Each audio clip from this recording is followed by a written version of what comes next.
Hello, c'est Jessie. Dans cette vidéo, je vais vous parler du concept de neurodiversité et des modèles du handicap.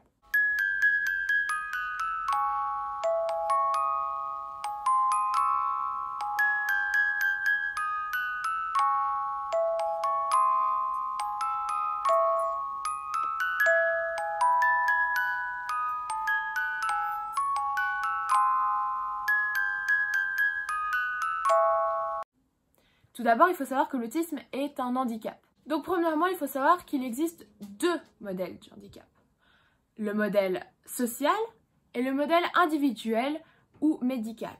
Le modèle médical du handicap pense que le handicap est une déficience qu'il faut corriger pour ne pas dévier de la norme établie et qu'il faut guérir. Et il considère que si la personne est inapte, eh bien c'est à elle de s'adapter. Le modèle social, quant à lui, pense que la situation de handicap est le résultat d'une exclusion de la part de la société. C'est-à-dire qu'il y aurait une inaccessibilité aux ressources nécessaires, comme le travail, l'école. Mais il pense aussi qu'il faudrait développer les capacités de la personne et lui fournir les ressources dont elle a besoin. En somme, ce qui pose problème, d'après ce modèle, c'est le fait qu'il y ait une certaine inaccessibilité aux ressources dont les personnes handicapées ont besoin. C'est-à-dire que lorsqu'elles ont besoin de quelque chose, on ne leur fournirait pas les ressources dont elles ont besoin. Ou alors, elles devraient réclamer ces ressources, alors que ces ressources devraient leur être directement accessibles. Maintenant, nous allons parler de l'émergence de ces modèles du handicap pour mieux comprendre en fait qu'est-ce que c'est que ces modèles du handicap. Premièrement, le modèle médical date en quelque sorte de la Première Guerre mondiale.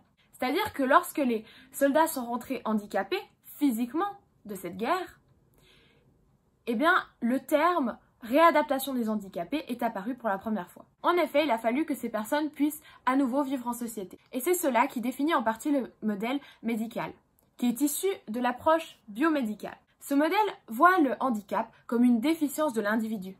En d'autres termes, le handicap vient de la personne elle-même. Et cela va poser des limites à sa participation en société, mais aussi, elle en est responsable. Tandis que le modèle social du handicap, apparu à peu près dans les années 60, déplace cette responsabilité en partie sur la société.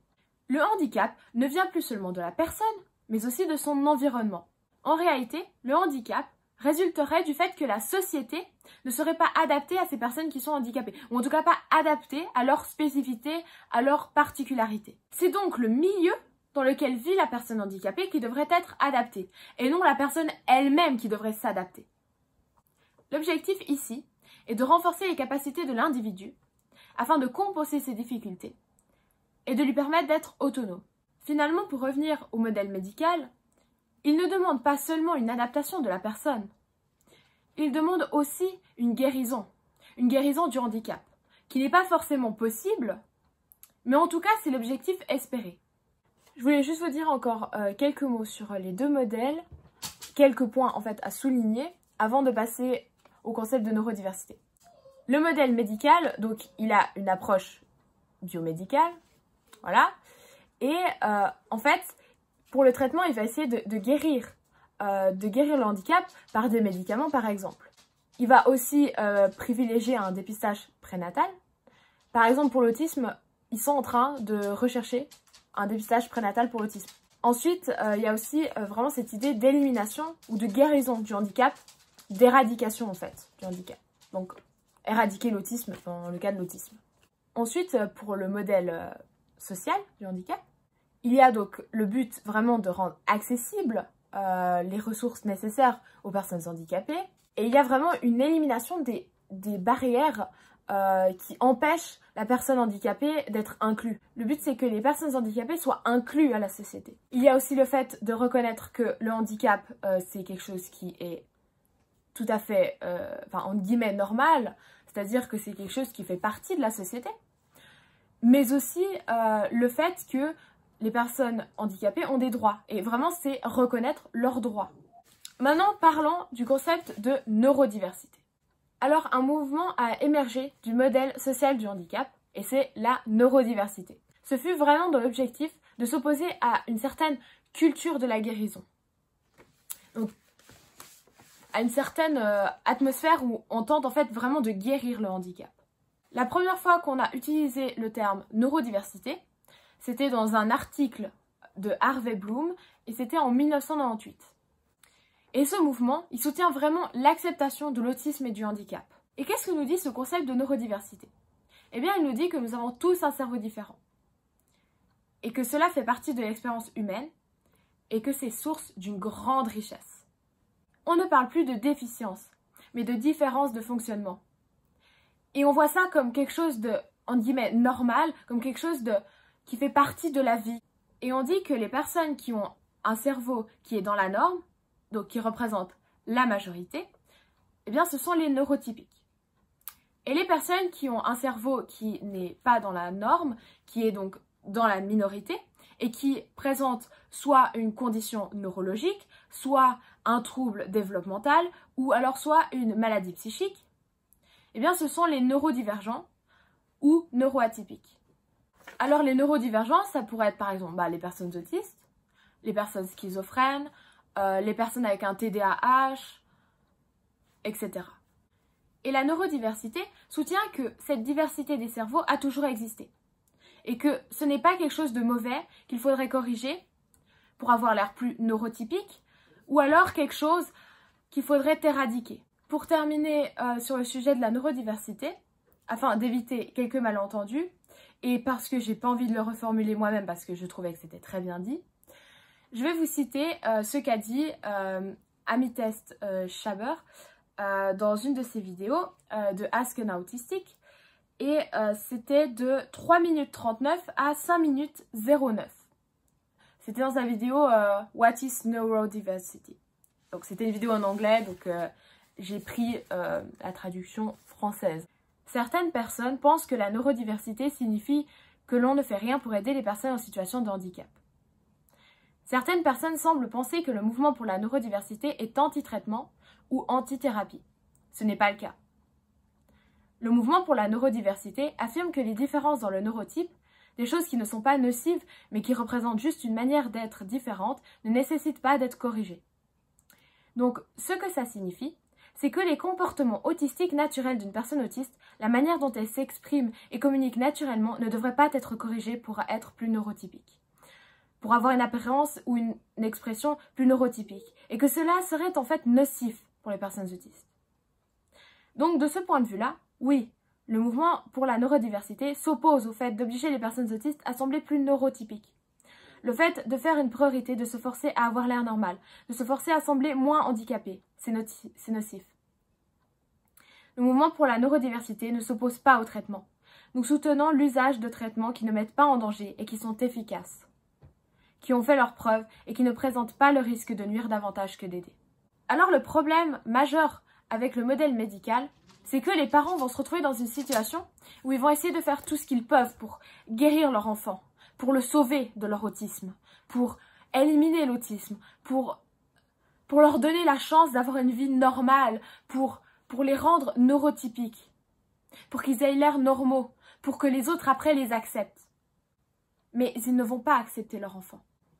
C'est vraiment dans l'idée, c'est un peu la même idée que lorsqu'on fait un dépistage prénatal et puis qu'on voit que notre enfant il est trisomique ou qu'il aurait un bras en plus ou comme ça, puis qu'on se dit ah bah non, je veux pas de cette vie là pour mon enfant, j'avorte. C'est un peu cette idée là, cette optique là. Bon, j'exagère un peu, mais vous voyez un peu l'idée. Mais du coup, ça fait qu'il y a des parents qui vont aller assez loin pour réussir à tenter d'une manière ou d'une autre de pouvoir guérir, entre guillemets, leur enfant de leur autisme, de son autisme. Et je vais justement parler d'une de ces méthodes qui est en fait dangereuse et même peut s'avérer mortelle. Il y a une théorie comme quoi l'autisme serait causé par des métaux lourds. Donc ce n'est pas vrai, ou en tout cas ce n'est pas valide scientifiquement. Et il y a une méthode qui s'appelle la chélation qui, soi-disant, pourrait diminuer ces symptômes autistiques en utilisant cette méthode, donc en la purgeant des métaux lourds. Sauf que c'est invalide scientifiquement et c'est déconseillé par l'HAS, l'Haute Autorité de Santé. La chélation consiste du coup à éliminer les métaux lourds du corps en les évacuant par les selles ou l'urine. Mais comme j'ai dit, c'est dangereux et il y a une personne qui est morte de par ça. Au final, si on avait accepté la personne, bah elle n'aurait pas été en danger. Parlons juste un peu de Autism Speaks. Alors Autism Speaks, c'est une association qui est censée du coup être pour l'autisme. Et la majorité de l'argent qu'ils vont recevoir, ils vont l'utiliser dans des recherches pour déterminer la cause de l'autisme. Et du coup, pouvoir plus tard guérir l'autisme, voilà, éradiquer l'autisme. Le problème, c'est qu'ils font des recherches en génétique. Et le truc, c'est que quand on fait des recherches en génétique, en général, on essaye de trouver en fait la cause d'une maladie pour pouvoir réussir à l'éliminer par un médicament ou autre. Et il y a vraiment des parents qui vont donner de l'argent à cette association, etc. Donc on a un problème, quoi, j'ai envie de dire. Mais voilà. Dans ce qui pose problème avec le modèle médical, on a la méthode ABA. C'est la méthode d'analyse comportementale appliquée. Plus précisément, c'est une méthode d'apprentissage. On va analyser ce qui provoque tel ou tel comportement et ses conséquences afin de pouvoir le supprimer par une méthode de renforcement positif et de punition. Donc ça veut dire quoi? Ça veut dire qu'on va apprendre à une personne autiste à ne pas avoir de comportement autistique. Prenons par exemple le steam. Imaginons que la personne autiste steam en faisant du hand flapping, comme ça. Et on va vouloir supprimer ce comportement. Et du coup, on le supprime avec une méthode de renforcement positif et de punition. Donc on va le punir à chaque fois qu'il va faire du hand flapping. Et bien là, on va du coup lui réprimer qui il est, lui réprimer en fait sa façon de s'autoréguler. On va lui interdire de s'autoréguler. On va lui interdire de gérer la situation. On va lui interdire de gérer son stress, de gérer son angoisse. On va lui interdire sa seule et unique méthode pour gérer ce qui est too much dans l'environnement. On va aussi l'amener à dire oui à tout, à ne pas opposer de résistance. Et dans la vie de tous les jours, c'est pas le top de dire oui à tout. Ça interdit à la personne autiste d'être elle-même, ça lui interdit d'utiliser sa méthode naturelle pour gérer l'environnement, gérer son stress, voilà, gérer les choses. Et ça lui l'incite aussi à dire oui à tout, donc c'est pas une bonne idée, à mon avis. Juste une petite parenthèse. Il faut savoir que le taux de mortalité précoce des personnes autistes est élevé. Ce qui cause la mort des personnes autistes est l'épilepsie, le suicide, qui est la première cause de mortalité précoce chez les personnes autistes, et qui est 2 fois plus élevé que pour les personnes non autistes. Aussi les maladies cardiaques et respiratoires, à cause d'une anxiété récurrente, mais aussi les cancers et l'automutilation. Donc c'est pas l'autisme qui cause la mort de ces personnes autistes, mais c'est des facteurs externes. Et au final, face à ça, on comprend que la seule solution, c'est une société inclusive. Ensuite, il faut savoir que la France détient le plus haut taux d'institutionnalisation d'enfants. Et donc, évidemment, il y a des personnes qui sont mortes par neuroleptiques, donc on les a surdosées de médicaments, et on va les cacher en mettant la faute sur une folie présupposée. Pour conclure cette vidéo, j'aimerais vous donner mon point de vue. Point de vue que vous allez sûrement deviner à travers la vidéo. Et j'aimerais en fait me permettre de lire quelque chose que j'ai écrit. Parce que si je vous le dis à peu près comme ça devant la caméra, je pense que ce ne sera pas aussi bien que comment je l'ai écrit et ce serait dommage. Je suis tout à fait pour le modèle social et le concept de neurodiversité. Étant moi-même autiste, avant de savoir que je l'étais, je croyais que quelque chose clochait chez moi. Je me détestais, car mes comportements autistiques faisaient peur, déroutaient, choquaient et j'avais honte. Je cachais tout ce qui n'était pas considéré comme normal sous un masque. Je n'étais pas moi-même. J'en souffrais. Je faisais beaucoup de meltdown. Savoir que j'étais autiste a été pour moi un tournant. J'ai compris que j'étais née comme ça. Et surtout, de par le modèle social et le concept de neurodiversité, que je n'avais pas à avoir honte et me haïr. Bien évidemment, la souffrance enfuie au fond de moi restera tant que la société n'aura pas réellement changé son attitude envers l'autisme. Mais je sais maintenant que j'ai autant le droit d'être moi que les autres et que ces comportements que j'avais peur que les autres voient m'ont paru merveilleux. Et comme le témoignage d'une autre manière de vivre. Et surtout, j'ai appris que mes comportements autistiques étaient naturels. Je n'avais donc pas à les réprimer, mais plutôt à les accepter. De cette manière-là, je pouvais diminuer ma souffrance, acquérir une meilleure qualité de vie et être en meilleure santé. C'est pourquoi tout ce que je souhaite aux autres autistes, c'est de comprendre cela et être fiers de qui ils sont. Je pense donc que ces comportements autistiques comme le STIM ne doivent pas être corrigés. En particulier parce que le STIM est indispensable aux autistes. Je crois qu'à l'heure actuelle, il faudrait qu'une égalité entre les personnes autistes et les personnes non autistes soit ancrée dans les esprits et non seulement un idéal. Et je suis persuadée que pour que les choses changent, il faut que les autistes affirment leur fierté de l'être. Ainsi, les neurotypiques pourront voir l'autisme positivement. Et surtout, accepter les autistes avec leurs particularités, toutes, sans exception. Ensuite, étant donné que les personnes autistes sont bénéfiques à la société, il faudrait commencer à les inclure réellement.